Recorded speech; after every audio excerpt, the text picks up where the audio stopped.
Hello, English speakers. Welcome to SNS.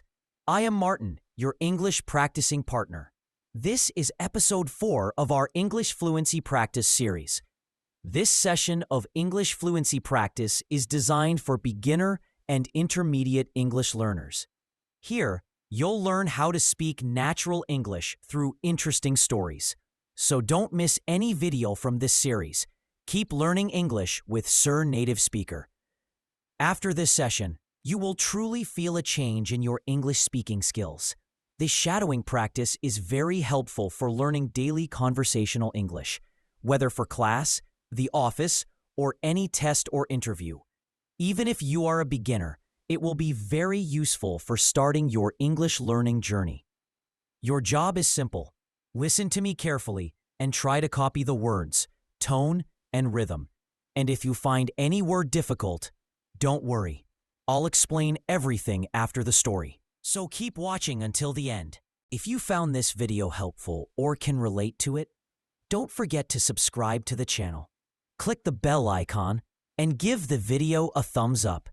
It will help other learners discover this video too. If you want to watch more videos from this series, check out the description.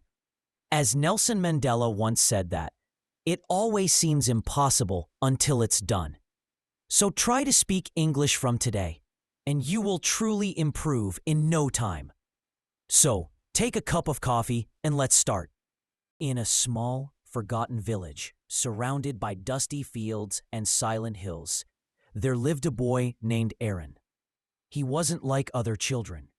While others sold fruits or helped their parents in the fields, Aaron sold something strange.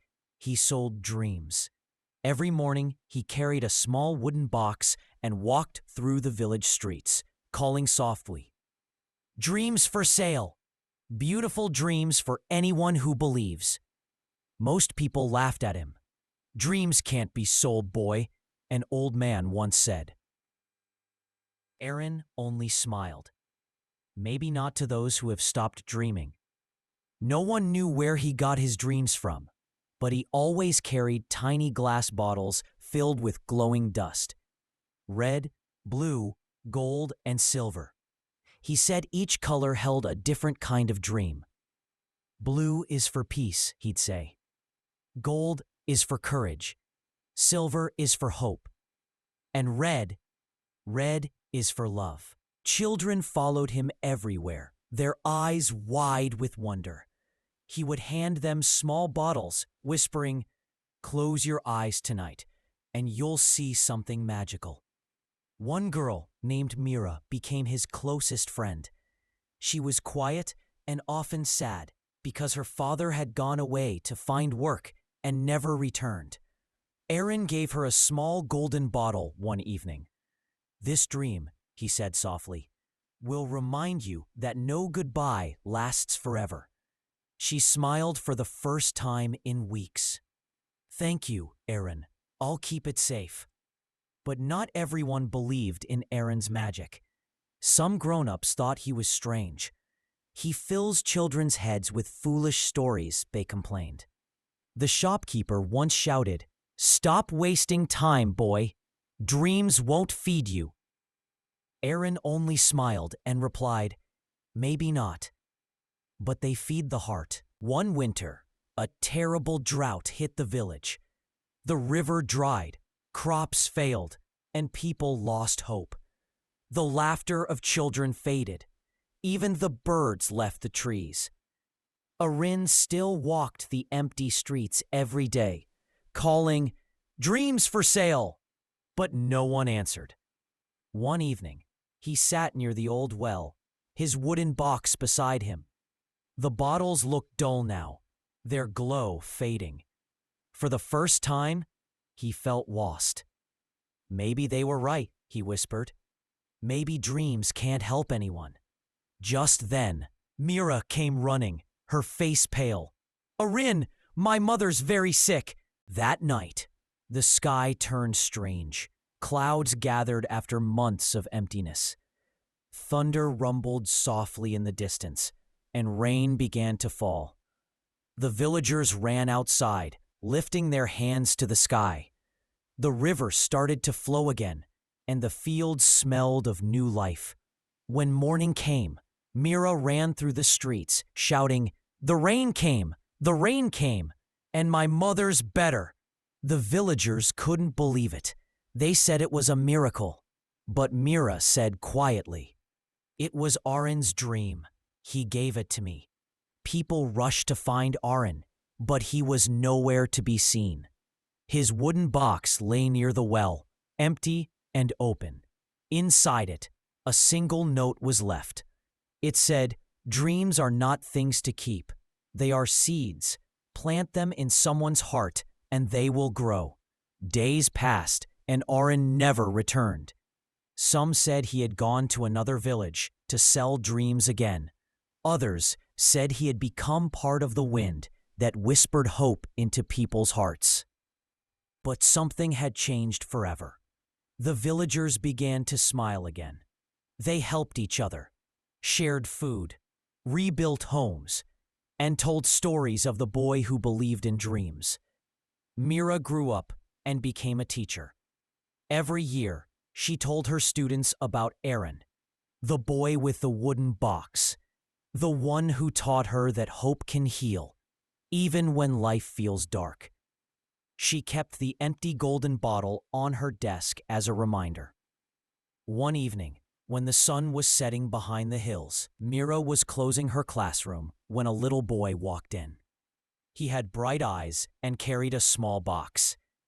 "Excuse me," he said shyly. "Would you like to buy a dream?" Mira froze for a moment, her heart skipping a beat. She smiled softly and knelt down. "And what kind of dreams do you sell?" she asked gently. The boy smiled, opening his box. Inside were tiny glowing bottles, red, blue, gold, and silver. "Dreams of hope, courage, peace, and love," he said proudly. Mira's eyes filled with tears. "Where did you learn that?" she whispered. The boy looked at her curiously. "My grandfather told me. He said once there was a boy who sold dreams, and that one of his dreams changed the world." Mira smiled through her tears and took a golden bottle from the box. "Then I'll buy this one," she said softly, "for an old memory that still glows in my heart." The boy grinned. "Then you're my first customer today." He handed her the bottle, bowed slightly, and walked away down the street, calling out, "Dreams for sale! Beautiful dreams for anyone who believes." Mira watched him disappear into the sunset. The golden light touched her face, and for a moment, she could almost hear Aaron's voice in the wind. "Dreams never die, Mira. They just find new dreamers." She smiled, whispering, "And I'll keep believing." That night, she placed the golden bottle by her window.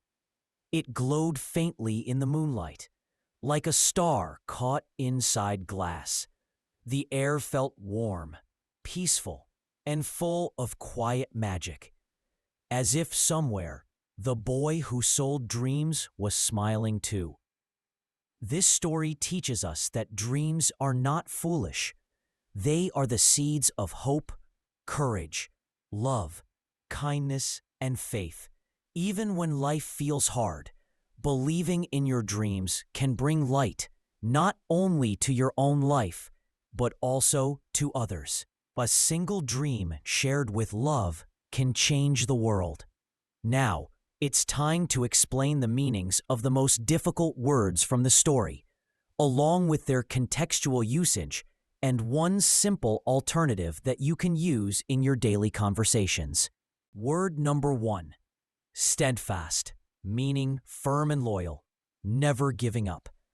Example, Aaron remained steadfast in his belief that dreams could change lives. Alternative, loyal, determined. Word number 2, hesitated, meaning paused before doing something because of uncertainty or fear. Example, he hesitated before giving Mira his last dream bottle. Alternative, paused, delayed. Word number 3, faintly, meaning slightly or weakly visible or heard.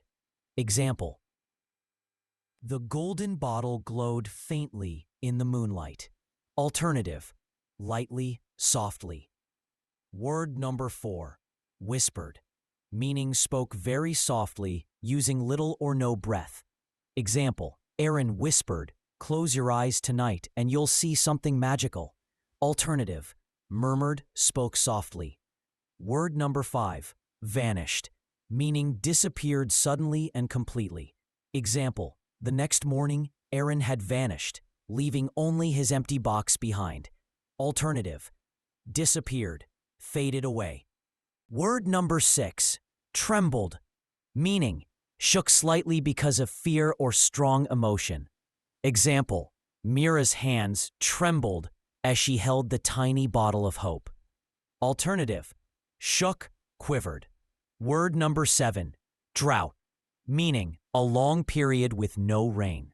Example: the village suffered a terrible drought that dried up the river. Alternative: dry season, water shortage. Word number 8, grinned, meaning smiled widely, showing happiness or amusement. Example: the little boy grinned and said, "Would you like to buy a dream?" Alternative: smiled, beamed. Word number 9, clutched, meaning held something tightly. Example: Mira clutched the golden bottle close to her heart. Alternative: held, gripped. Word number 10, glimmered, meaning shines softly with a small or faint light. Example: the bottle glimmered on her window like a tiny star. Alternative: shined, sparkled. That's all for today's lesson. I hope you enjoyed the story and learned some new words and expressions. Keep practicing every day, and you'll see great improvement in your English.